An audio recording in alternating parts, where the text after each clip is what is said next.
Hello, how are you? Good morning. Well, as you know, the magic of technology sometimes hurts us, and today it did. I was on time. I had a good show prepared for you, and it did not go well. It did not go well at all. Just trying to get back to where we need to be. Okay, so I don't know if some things are going to work out today because let's get into it. I started the stream, pressed the button, everything crashed. Like, that's not good. So I pressed it again, everything crashed. Not good. Not helpful. So then I was like, well, this isn't good. Yeah, now I know. Now I know what's happening, and it's not a good situation. All right. Well, let me check on one thing because let me see here.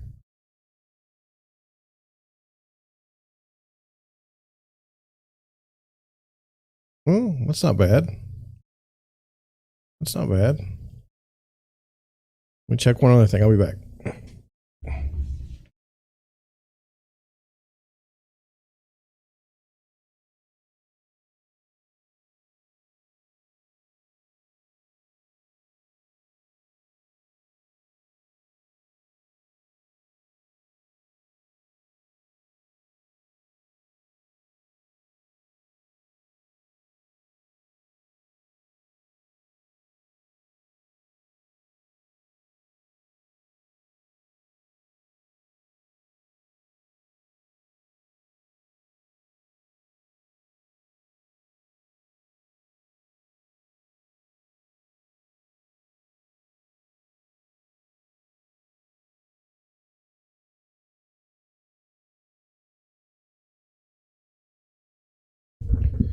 All right. So the chances that that this is going to go well today are not high. But it's Monday morning.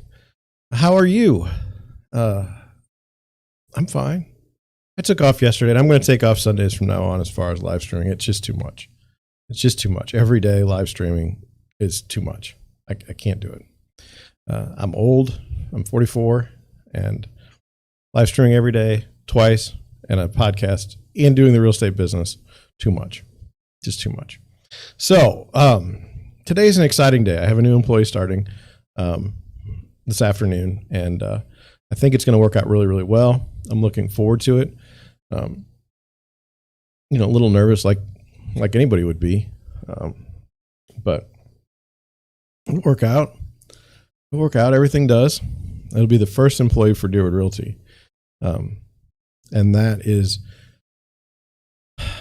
It's an acknowledgement that I can't do everything on my own all the time and be effective. And it's acknowledgement that, if we're going to grow, we're going to have people with us. We can't just do it all ourselves. And then it's acknowledgement that I have to do a good job and be able to, work with my employees and make the organization the place that I want it to be. And so, great responsibility today, and I'm intrigued. So I feel like I'm out of sorts a bit, but I think that's because it crashed on me once when I went to go. I by the way, I had everything all lined up and perfect. It crashed on me once. It crashed on me again. I was like, if I have to restart my computer, it's going to take 5 to 10 minutes. I'm going to get blown out of the water here. I've got quite a busy day today. This isn't going to work. And so I tried it one more time, and it ended up working. So thank God for that. I'm going to check my calendar real quick. All right, I'm going to try to. I don't know if it's going to work. Okay. So I have missed a lot of live streams lately. When I was on my last run, I was in my 20s. And now I missed 1, 2, 3, 4. I've missed 5 live streams. In fact, last week I only did 1, 2, 3, 4. I only did 4 of 7 days. So I'm not happy with that.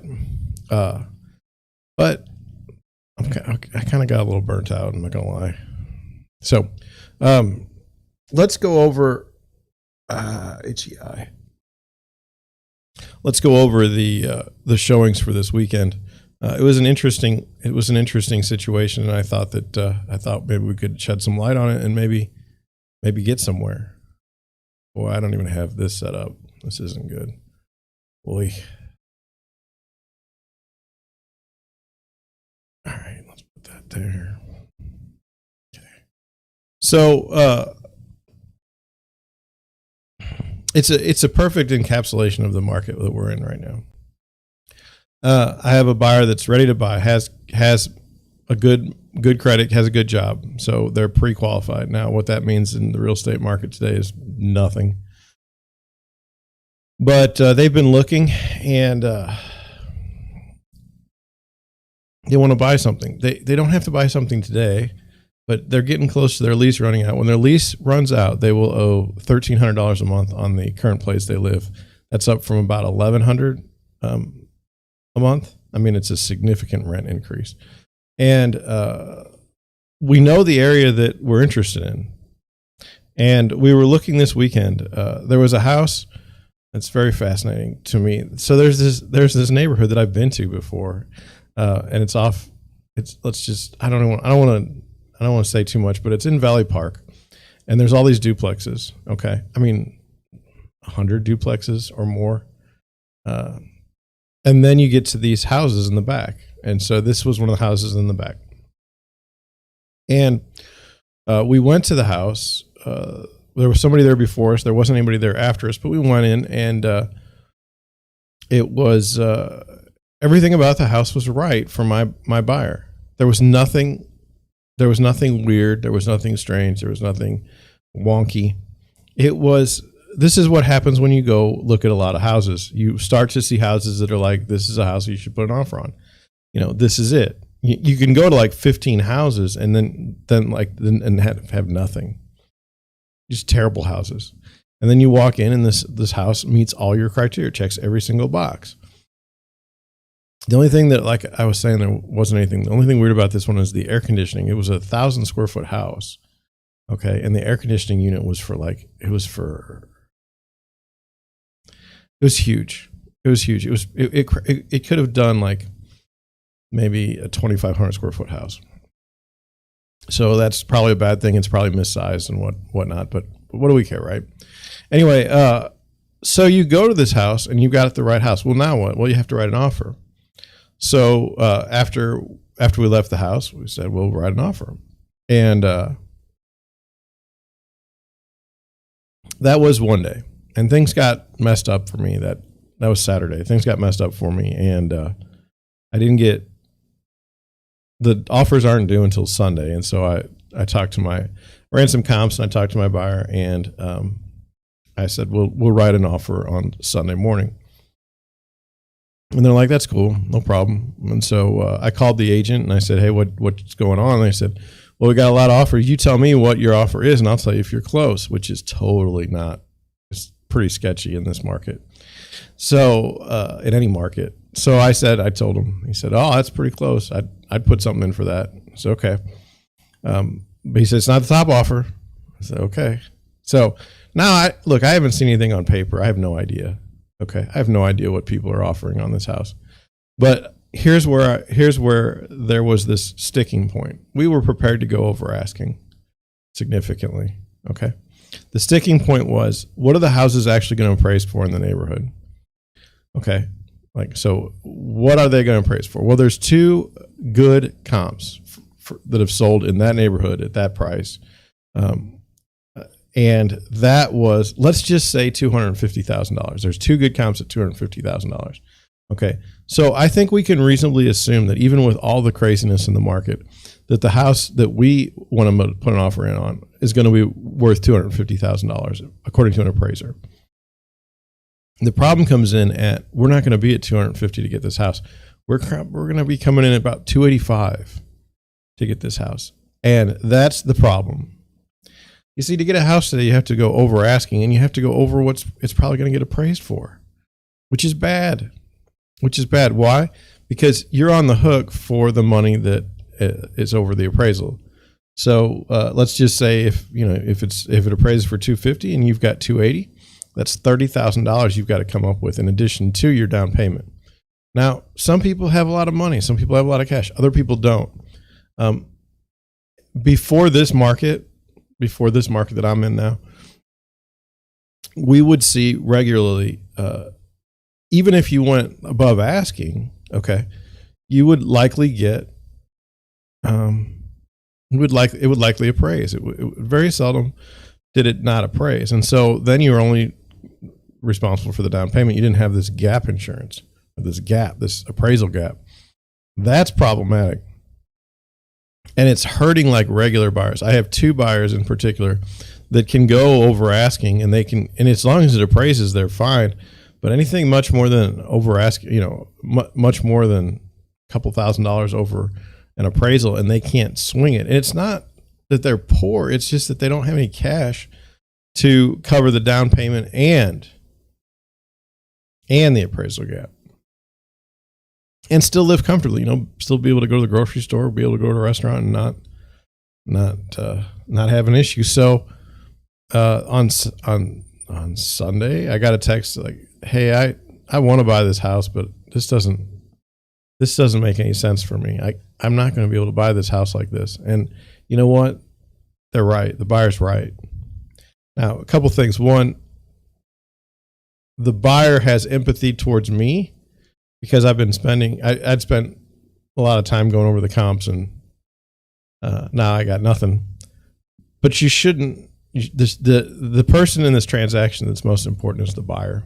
It's not me. Doesn't matter that I wasted a bunch of time. I mean, it sucks, but I mean, this is part of the business.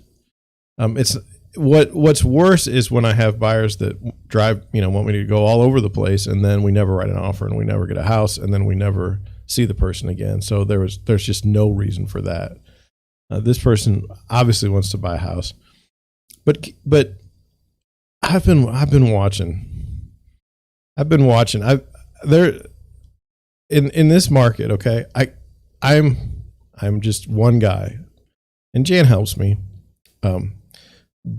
and my assistant is not going to be showing houses or anything like that. So I've got to do this on my own, and I've been watching some of the bigger players in the marketplace, some of the bigger companies who have like 20 and 30 buyers agents, and they're just going in, and they are just hitting full send on the offers.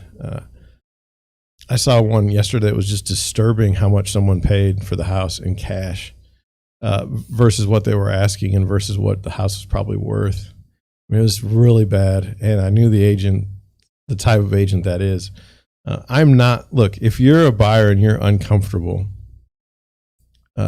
making an offer, or you're uncomfortable with your offer, we rescind the offer or don't write one.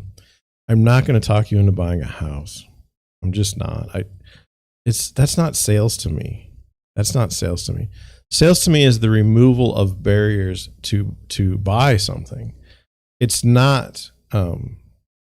It's not. How do I put it? It's not forcing someone into a position that they don't want. Forcing them into a position that they wouldn't otherwise have.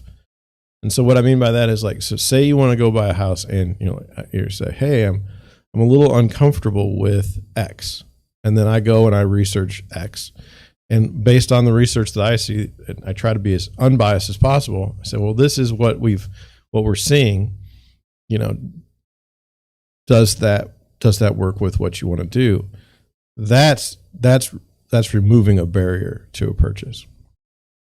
A whole lot different than shoehorning somebody or forcing someone into a spot where they're uncomfortable, or leading the buyer, or creating a perception that you have to do something. For instance, before this market, if you told somebody, "Hey, you have to put an offer right now, and it needs to be a very strong offer," they might not even believe you, your buyer. Your buyer might say, "Hey, I don't think that this is ridiculous. I'm not doing this for this particular house." But then when they saw that the house sold for $30,000 over asking, then you say, "Well, I mean, I told you. I mean, this is the situation that we're in. And so, it's not really, how do I put it? When you're trying to explain something and there's like nothing, there's no knowledge around it. So no one was really realizing, a regular buyer wasn't realizing what lengths you had to go to buy a house. Until they were shown the evidence, they didn't believe it. And now it's like everybody understands where you need to be in this market. Although, you know, I got lucky a couple times. Sometimes I'm not sure where the offers line up, but we're getting them. And what I think is going to end up happening to me, which is I think what keeps you up at night, John. This is what keeps me up. There's going to be a time when I'm going to be putting in offers, and maybe the market has turned, and now I'm too high. You know, my offers are too high, and I'm getting every single house. I know that sounds weird that would be a fear, but it is for me. It is for me because that means that I missed on the pricing. You know, I didn't figure it out. But one thing that has to happen, I would think, in the market, and hear me out on this. One thing I think that would have to happen in the market is at some point the appraisals have to catch up with the reality of what is selling. And so at some point, there's got to be the house appraised for this, the house is worth this. And it's set up because right now what's happening is with these appraisal gaps, so many of my buyers can't swing it. So like, let's do a little example. Let's say there's 3 houses in the neighborhood. Okay. And they all sold for $100,000. Okay. And now there's a 4th house that comes to the market, and through escalation clauses and everything, the house sells for $150,000. Okay. Well, is the values of the homes now $150,000 in the neighborhood? Maybe. I've argued that that's just an anomaly, and it's not, but nobody cares what I think. So then the next house goes on the market at $150. Okay. That's like the exact same house as the house that sold for $150. Okay. That house should therefore appraise for $150, right? We have a relevant comp that sold for that price. Now the value is $150. Now, does that seem right? It does to me. Okay. So why are we having these situations where something, you know, goes on a bidding war way up, and then all of a sudden it you know, there's the next house that sells has to have some sort of relevance to the price, I would think. So anyway, that's where I'm at on that. Let's get into stuff. I don't know how the show's going to go. We're 18 minutes in, and I'm kind of being distracted by noises upstairs, which I don't appreciate. But what am I going to do, right? So here we go. The first thing is our Google search, and I thought this was interesting, and I just want to share it to you. You guys know that I think Elon Musk is fantastic for his ability to garner headlines when other people just aren't able to. So let's go into it. It says, Twitter in talks with Musk over bid to buy platform, according to reports.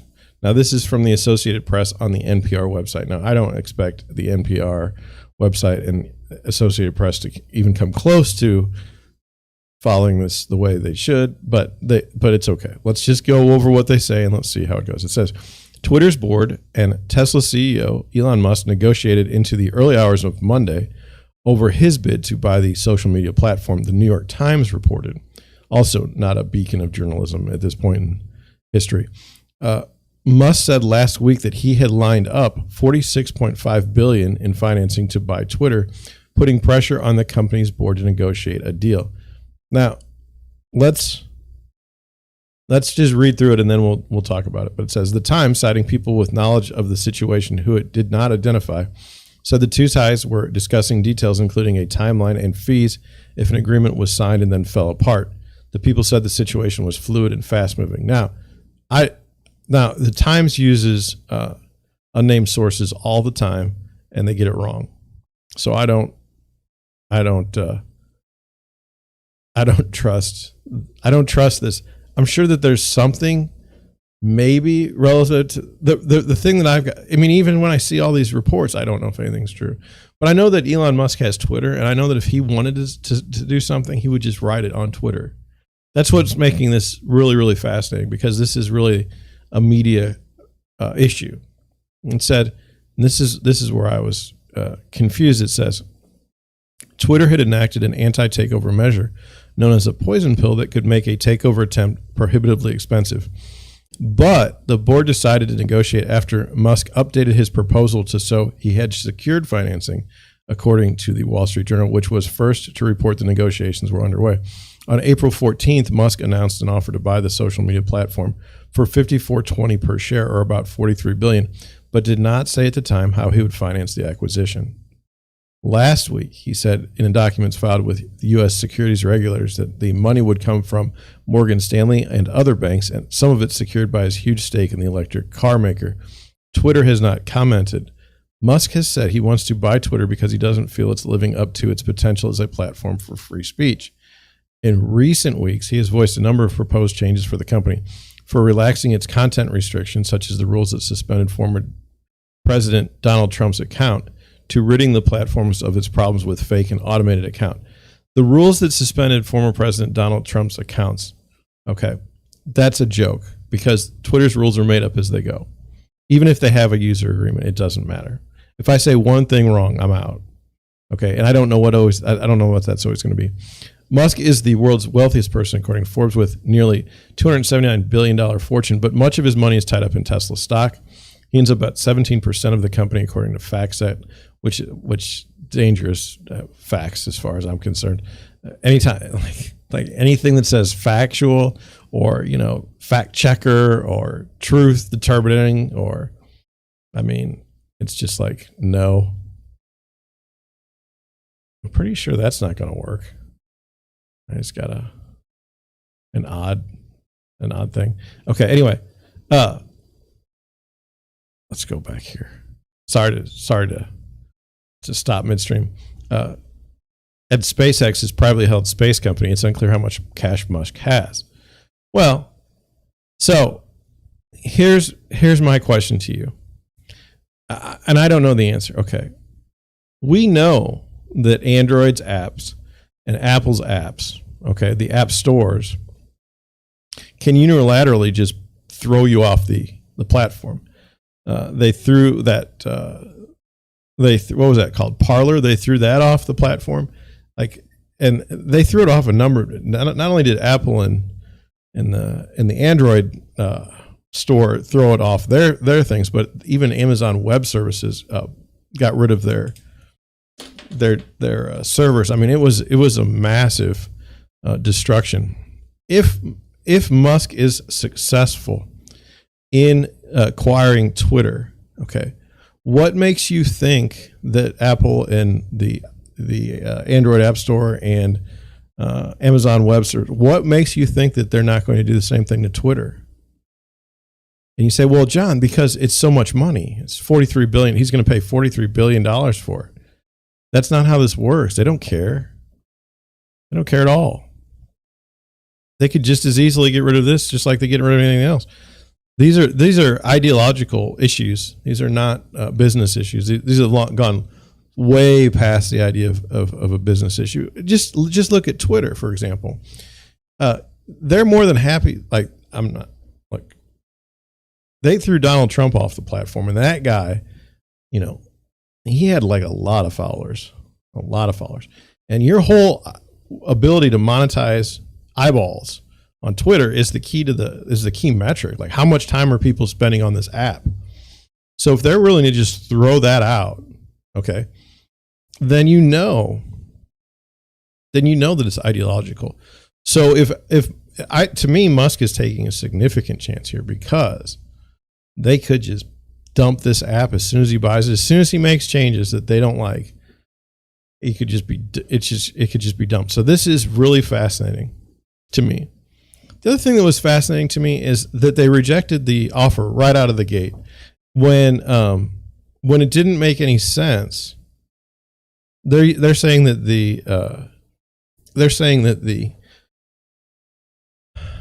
that he didn't have financing lined up. But when he went and took a shot at the board, and none of them were, none of the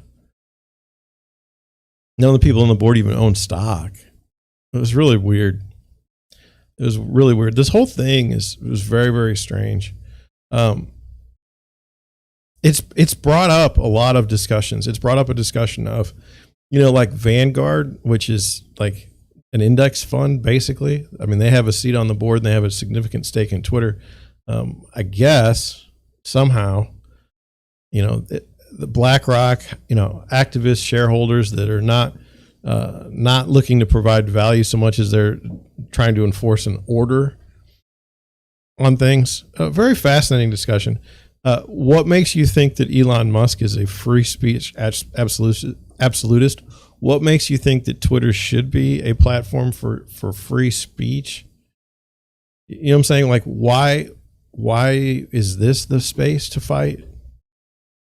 It's a very strange world, very strange situation. I don't understand it, but once again, we have to marvel. And believe me, I'm taking notes on Elon Musk and his ability to generate headlines. Other than sports events and Hollywood, he's like the only person I've ever seen be able to garner headlines multiple times, over and over and over and over again. I mean, you could see how quick he made fun of Bill Gates this weekend because he's shorting the stock, Tesla stock. Okay. He publicly made a joke about Bill Gates. Now, for a normal person, that would be cause for, condemnation. And I mean, it'd be bad. For Elon Musk, he gets away with it. And he's so much more famous than Bill Gates, or so much more savvy, that Bill Gates just comes across looking silly, which the longer he continues in public life, the longer I think he looks silly. So anyway, that's Elon Musk. Let's take a look at, let's move on. Let's take a look at our mortgage rates. Our mortgage rates, not too bad, 5.39%. It's up one basis point from yesterday based on this chart now.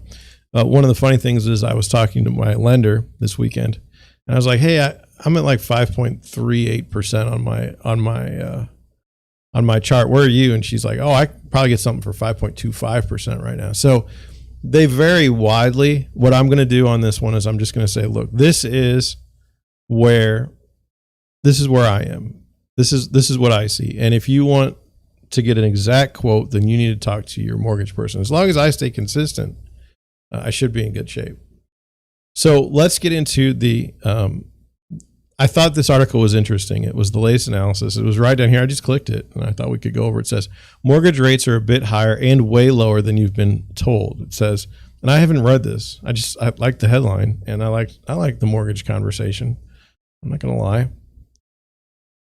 It says, it's hard to avoid bad news about rising mortgage rates in 2022, but you can't believe everything you read. It's true that the mortgage rates have surged higher in 2022. A previous article goes into greater detail about the root causes, but in a nutshell, the pandemic pushed rates significantly lower at first. The Fed was very aggressive in stimulating the economy via low policy rates and bond buying that lowered long-term rates. Inflation began to pick up due to supply chain issues and surprisingly resilient demand, but the Fed continued providing accommodation for several reasons, including uncertainty over COVID variants, an updated inflation framework that allowed for more inflation, and the mistaken assumption that inflation would calm down more readily than it did.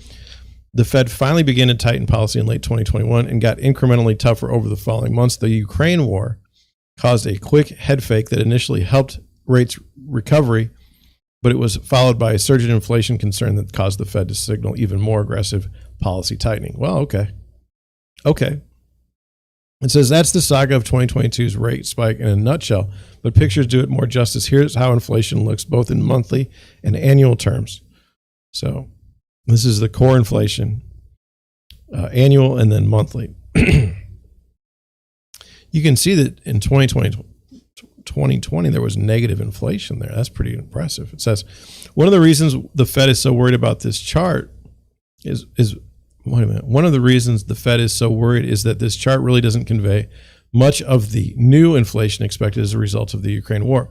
In other words, the big spike in the middle of 2021 might have been the peak, but Ukraine increased the odds of a resurgence. The Fed has responded with the most aggressive tightening in modern history. Here's how the Fed rate hike expectations have evolved. So I don't even understand this chart. I'm not trying to be a jerk. I don't understand it. It says by the end of 22, and then it says in 2 weeks. This week alone, the market priced in another 25 basis point hike in the Fed funds rate by the end of the year, which is the blue line. From the beginning of the year, rate expectations have risen roughly 2%. Exclamation point, which I don't even understand that. Short-term rates like the one that's set by the Fed don't dictate mortgage rates, but they are correlated. More importantly, the Fed is simultaneously chopping its bond purchases and will soon begin shrinking its holdings of mortgages and treasuries. These words and actions aren't as important to understand as the effects, and those are easily seen in a long-term chart of mortgage rates. Okay, here's your chart of daily 30-year fixed mortgage rates. I mean, we were just down here, and things were great in the housing market for sellers. They were terrible for buyers, and now we've jumped all the way up here. It looks like that's the biggest, sharpest move in a long time. That's because it is. You have to go back to 1994 to see anything on the same scale, but as of last week, the current move is actually a bit bigger. And then here's another chart here. Look at it. That was the one in 1995. This is the one, and by the way, I graduated high school in 1995. And then it was a heck of a run. If we look deeper in the past, however, things have certainly been worse, way worse. This is in 1980. Look at that. Still, all the volatility has created some confusion when it comes to pinning down the going rate for a regular old 30-year mortgage. Usually this doesn't matter too much because rates are stable enough that multiple sources are saying roughly the same thing. Amid this historic volatility, however, some of the survey-based sources are lagging well behind actual daily averages. Specifically, Freddie Mac's widely cited weekly survey is running at least a quarter point behind reality right now. 5.11% compared to the most prevalently quoted rates coming out of the U.S., 5.375, 5.5% range. In that sense, rates are meaningfully higher than what you've been told. Then there are the truly bizarre sources of rate data that make the rounds on Friday. In fact, we don't even know where this number came from, but several websites reported rates of 6.75%. And that I saw that on Friday of last week, and I was like, this doesn't make any sense. This is so unimaginably high compared to reality as to be comical, at least if we're talking about the typical best case scenario rates. I saw that too, and I was like, there's no way. There's no way, because I'm following this chart here and we're in like the fives. It's actually conceivable for certain scenarios to see rates over 6%, but to be sure, mortgage rate headlines are never based on those scenarios. In other words, someone dropped the ball in a major way, and for anyone who saw and believed those 6.75% headlines, rates are thankfully much lower than you've been told. Perhaps the more important question is, how much higher may they go? Yes, I want to know. As is so often the case, it depends. Going back to our bullet points and inflation chart above, we know inflation is a critical consideration for the Fed and that the Fed policy is a critical consideration for rates, and that we're waiting to see more of an impact from higher commodity prices due to the war. That picture will start coming into better focus in 3 weeks when the April installment of the Consumer Price Index is released. That's nice. See, we don't have as agents, we have people send us stuff all the time, but we don't ever know what's the next most important move. And it says it better focus in 3 weeks when the April installment of the Consumer Price Index is released. In the meantime, some of the market participants may look to next week's PCE inflation data for additional insight, but that too is only through March. The more important development will be the Fed announcement in the following week, not because of the 50 basis point rate hike, that's a foregone conclusion, but rather because the Fed stands a good chance of announcing a very big reduction in its bond purchases via balance sheet normalization. If the Fed pulls the trigger on balance sheet normalization in as aggressive as manner as laid out in the minutes from last meeting, rates could face more upward pressure. On a tangential note, not too long referring to a 50 basis point rate hike as a foregone conclusion would have been absurd. The speed with which the market has come to accept the rate outlook has some people asking why the Fed is being so aggressive in trying to control inflation and whether they've even been this aggressive in the past. The answer is an emphatic yes. The chart below shows the Fed funds rate as well as the month-over-month change in the Fed funds rate. Without speaking in absolutes, we can leave it at this. There were multiple months in the early 80s when the Fed funds rates rose more than 1.5%, and one month where it jumped more than 2.5, ultimately topping out at 19%. This time around, the debate has been between jumps of 0.5 and 0.75, with current expectations calling for a top in the 3 to 4% range before settling at 2.5%. I don't even know what I read there. What did you think? I don't have anybody in the chat, so I don't. Sometimes I'm just on my own. I thought it was fascinating. Look, I think that there's real issues, but what do I know, right? I'm just an agent. Like, my job is to help buyers buy houses, help sellers sell houses. That's what I do. That's what I'm doing. Moving on. El Paso, Texas, homes for sale. Never been to El Paso, never been to Texas, but, well, I have. I was at Padre Island. But anyway, let's look at this one. I don't know if I've seen this one. It's 5 beds, 7.5 baths, 6,782 square feet on a 9.67 acre lot. It's been on the market 198 days, so I suspect I have seen it. Built in 2000, there's a 4-car garage. Property history, it's been listed, been listed since 2019? That's what I can see. It's been listed since 2019, has not sold. 94 pictures. Do we really want to look at 94 pictures? No. But we will look at a few. I like how they've done that with the map. That makes me happy. Now I can't get it to go. Okay, here we go. I like when you can see this stuff. And so here, I remember this property. It's not just the house is the key. It's like got a horse trail. It's got a horse place, like a horse track. I don't know what to call it. Warehouse where they run horses around. It's like a suburban ranch, if you could have such a thing. I mean, we're just looking at the same pictures in the same room over and over again. This is stupid, by the way. Like, look, how many pictures in a row do we need to see the same damn chairs? There's 3. There's 3 pictures in a row. Okay, so now we're in the kitchen. How many pictures of the kitchen do we need in a row to see that we're in the kitchen? That's the problem really with this. Well, that's odd. These are different color, it looks like, than this. But can that be the case, or is it just bad lighting?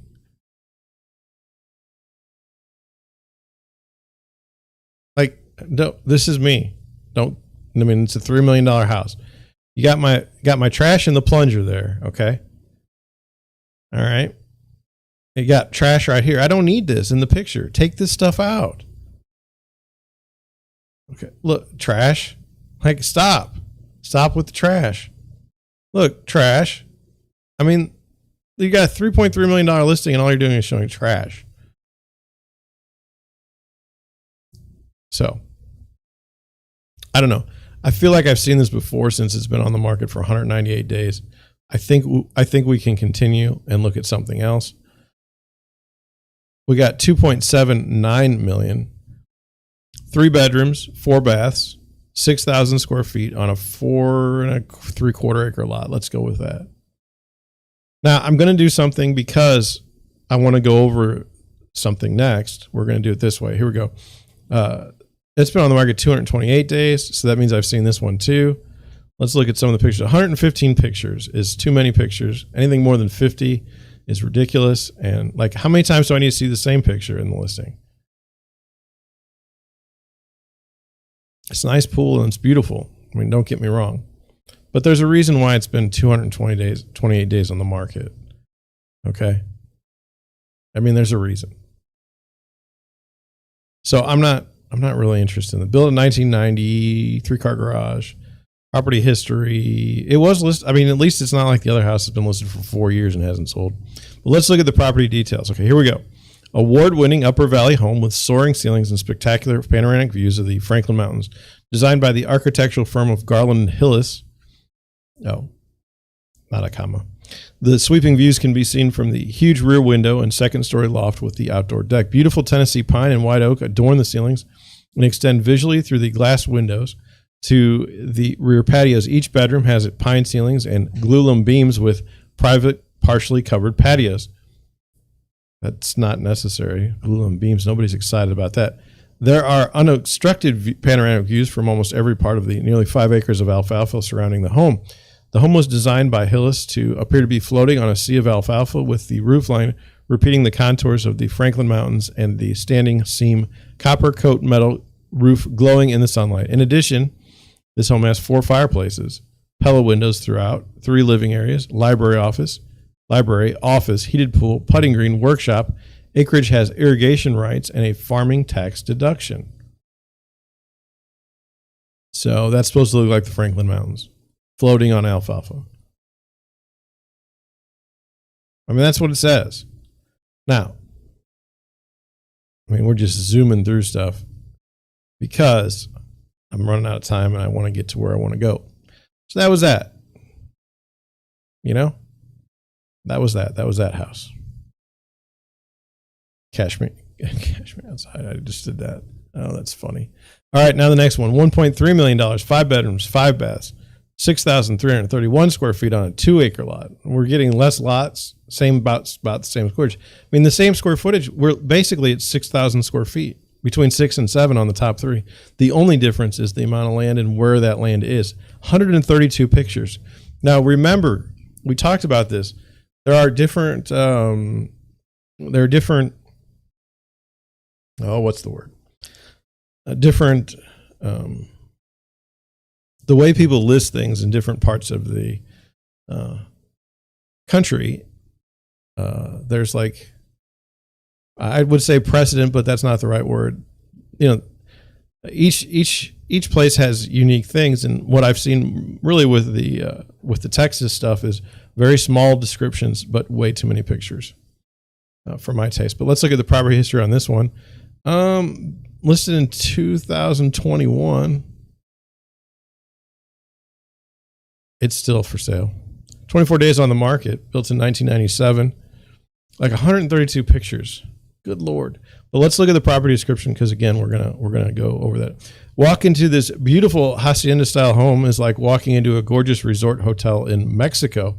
So many beautiful features, hard to describe. Every room, everywhere you go, is full of beauty and surprise. Every bedroom upstairs can open to view downstairs. Saltillo tile, Talavera tile, majestic windows, beautiful imported light fixtures. Can be 7 bedrooms, 2 smaller bedrooms downstairs. There are several bathrooms outside next to the pavilion, perfect for when you have outdoor gatherings. So much more. Just look at the photos and you'll get a taste of this gorgeous, majestic home. A home has 4 refrigerated heating combination units, originally designed by former owner architect, with imported handcrafted doors and lighting fixtures. This home can only be described as a home out of a magazine. Several acres behind this property can be bought separately for more privacy. Okay. Here we go. 132 pictures.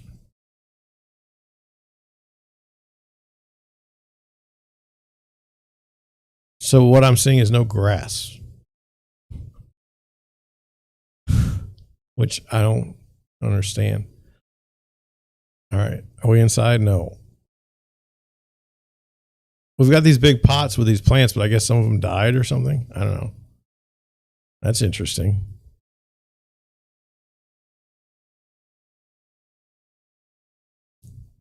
I mean, that's something.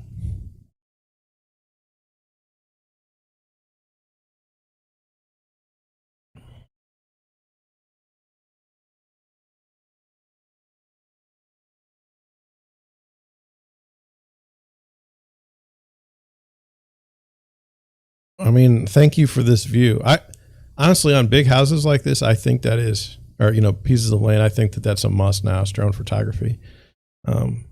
Some other times I don't think it is so much, but I mean, this is really something. 1.3 million for this. And I mean, look, there's a lot of money in this house. Don't get me wrong. It's just not me. It's just not me. I'm not seeing me in this house. You got to kind of picture yourself in a house. This is not it for me. Wow. Okay, I quit. I quit because we got to keep going. And if you're upset with that, I understand. I'm sorry.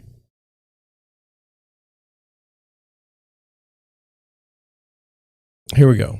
Next Next. Okay. Now, I thought this article was interesting, which is why I wanted to share it with you. So Paso today didn't do much for me. That doesn't mean down the road it won't. It says, how to write a great property description to sell your home. A high-quality real estate description can improve your home's profile and refresh a stale listing. Now, I like to write a listing in a certain way. And let me just put it out front. I like to have my listing pictures, okay? When I'm writing it down, I like to have my listing pictures out. And then I like to write the listing description so that it ties in with the pictures, so that when you're looking through the pictures and you read the description, they're together. I think it's very strange when you have like the pictures where they don't, like, what am I looking at these? Like, give me context of the pictures. This is the way I do it. And then I also like to have a sense of urgency. Schedule your appointment today. Come and see the house. Like, this house won't last long. I like to have a sense of urgency. This is the way I do it.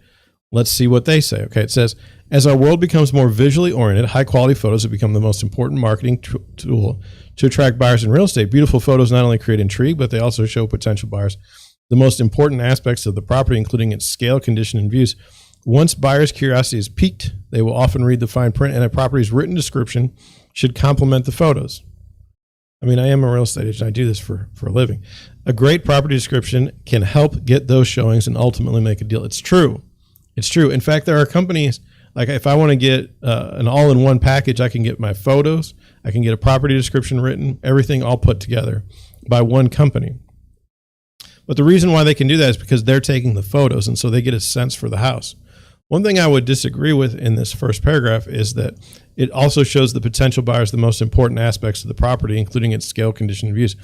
I think millions of agents around the world hide things that are important to the house. We'd rather you not see that when we're trying to create a vision for the home with you in it, not necessarily an accurate description of the home. Property description should tell a story. A buyer's next home is likely part of an aspirational life plan. This is absolutely true. This is why I like working with buyers.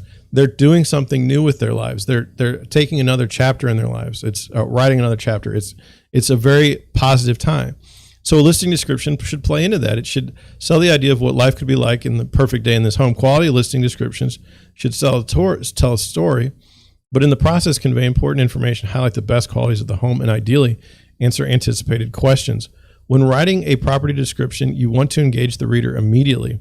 The first line is the hook. What is the property about? What's the headline? It's important to set the tone for the story you're telling. Weave attributes of the property into the description's opening sentences, such as its expansive views of the water or a park, a desirable location, or a state-of-the-art renovation. We highlight the property's most important features at the outset. We pair these phrases with or sentences to create a moment that illustrates a lifestyle, such as enjoy breathtaking sunsets overlooking Biscayne Bay while dining al fresco, just such used all the time, on your private terrace. The reader is already drawn in, imagining what life might be like in this house or apartment. Now, this has to do, though, there's some correlation with, I'm trying to be nice about this. Look, if you have a $1,000 square foot house that's dated and looks like someone died in there, you're going to have a tough time talking to someone's aspirational life plan. You can only do descriptions about aspirational lives on houses that warrant it. Like, I hate to say that, but it's true. I mean, there's no breathtaking views on a 2-bedroom, 1-bath, 1,000 square foot home in South City. There's nothing. There's a street, there's a lot of pavement, and maybe a little bit of grass. So that's what I'm saying. So just understand that depending on the type of listing you have, that will matter in how you describe the property. Less is more. Be sure to consider the likely limited attention span of the reader. Overall, we found that less is more. People don't have the bandwidth, patience, or desire to sit and read a verbose description of the property. We used to include longer paragraphs peppered with flowery language like boasts. Hate the word boasts. I do it now just to mock others. But we've been focusing on tightening our copy, emphasizing the property's differentiating features while pairing the descriptions with exceptional photos. there's a bit of an art to writing listing descriptions because you can entice a buyer while simultaneously conveying important information. Yes, that's true. And like what I do to kind of hook people is I ask a question to start. Because now now they have to therefore answer that question, which requires a little bit of a brain function, which should be a good enough hook to get me going. So if we write something like wake up to a picturesque sunrise before walking directly out to your own Shangri-La garden, not only have we created an idyllic mood, but now we've told you the bedroom gets great morning light and has direct accessibility to the outside elements. We don't falsely embellish, but if a property is unique or truly special, buyers need to know this. That's absolutely true. Again, though, it has to be the right property. Once the tone is created, description is an opportunity to walk the reader through the home. After you start with the macro elements, you can get more granular, but it shouldn't be a laundry list that creates work for the reader. Description is part of a larger story you're telling and should complement and be consistent with your marketing. You're defining an ethos of the property. Now, this, to me, a little different. What I want to do is I want to welcome people to the house. I want to tell them they're invited. I'm inviting them to the home. I want you to be at the house. I want you to see it for yourself. Okay. That's my property descriptions are an invitation to go look at this home, this unique home before it's gone. Okay. And here's some of the features that you should look for while you're touring the home. That's how I do it. You asked. Areas to focus on, although the write-up should not delve into the make and model of every doorknob or even talk about brands that no one knows. Like you can say Pergo flooring, but that's a brand. It's a style. It's terrible. And don't put it in your listings right now because no one wants it. But it's fine. Let's see some other things. Like you say Viking or Thermador stove or oven. Well, in a more expensive home, that matters. You would understand that. But if you put like Frigidaire or some common brand or some off brand in a listing, no one's going to know and no one's going to care. Like it doesn't help you in any way. It says anyone who's taken on a renovation knows that these are the most expensive rooms in the house. If your kitchen appliances or bathroom fixtures are from high-end brands, let potential buyers know. Like it was like, I said it and then it came out. It was amazing. If the tiles are made from a rare imported material, this will likely be appealing to a discerning potential buyer. Or not. I mean, if you say this is slate and it's not, or imitation slate, or like also like kitchen countertops, solid surface brand, fine. Or solid surface, fine. So say granite countertops, quartz countertops. But if it's like quartzite or, silestone or some other brand, no one's going to know that. Like no one's going to understand that, at least in my opinion. And the people that don't care for that. That's not why they're not. No one's buying a house for the countertops. Do you understand what I'm saying? Another note to keep in mind is anticipating who the target buyer might be, and then loosely tailoring the description to what they might want in a home. That's very dangerous. Be careful with this. For example, today's buyers might be more health conscious, tech savvy, or sensitive to the environment than in previous eras. Today's property description might touch upon those ideals when appropriate, since, as Hertzberg Benson notes, having a smart home or green home is increasingly important to this crop of home buyers. Today's buyers also are more health conscious. So if a house or condo has a private gym or spa-like bathrooms, these are features we want to highlight in the copy. I agree with that, especially if the home is set up that way. I don't advocate doing it for houses that aren't, if that makes any sense.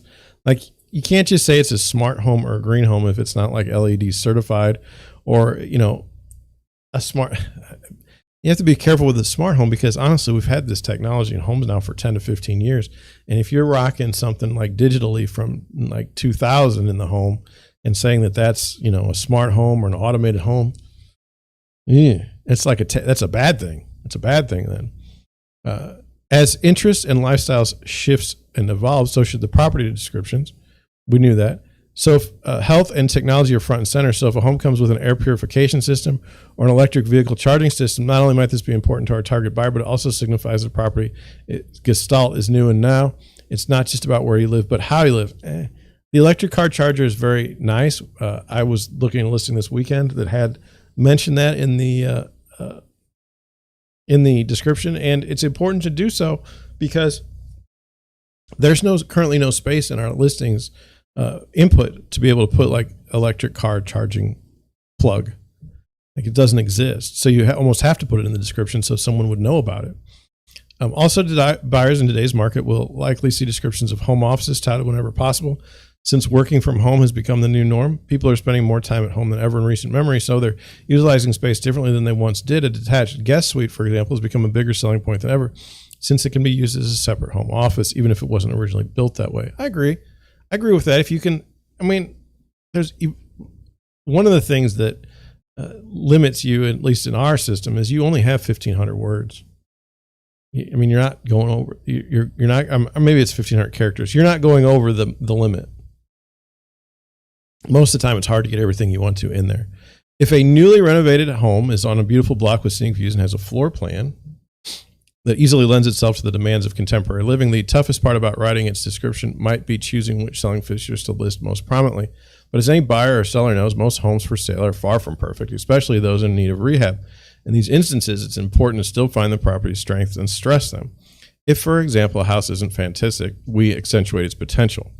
Maybe the bones are great, the lot size is particularly big for the neighborhood. A little imagination goes a long way, and a creative property description can point out the potential that even great photos won't show. I agree with that. That's the end of the article. I don't like to, that's the last article we're doing today. Just so you know. We're gonna shut it down. We're going right here.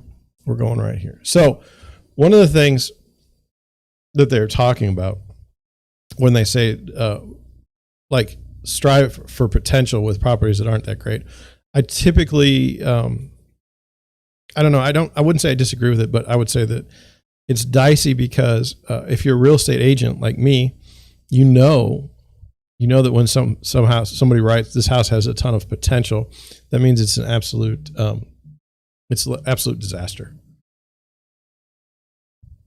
I mean, I'm not being a jerk. It just means that when you go there, don't expect anything, because needs a little TLC. That would be one. If people talk about things in the listing that are historic in nature, like look at the Berber carpet. Nah. And also, if you are hyping carpet, that's a problem, because nobody wants carpet right now. At least people I know, my buyers. But anyway, I think I'm going to cut it. I know you're like, but we just got here. John, you should do another. I'm not going to be able to do another article. I did two today, and we had the Elon Musk Twitter, and we had San Antonio stuff. So we had a lot. I am going to keep going today. I need to get some stuff done. As always, you're probably going to watch this like 10 years from now. So by then, maybe I have more than, I think I have 7 subscribers. So if you could hit the subscribe button then in the future or now to get me to like 100 subscribers, that would be nice. I would like to have a nice lively show in the morning that we can talk about real estate related stuff and enjoy ourselves. But I also know that 9 o'clock in the morning is kind of a tough time. People are working, even if you're retired, don't have anything else better to do, go ahead and watch me stream. This is live. It's real. I do it every morning. I'm not doing it on Sundays anymore. So it's Mondays through Saturdays, 9 a.m. on YouTube. Come and visit. And with that, I'm going to head out. Thank you for watching. I will catch you tomorrow, 9 a.m.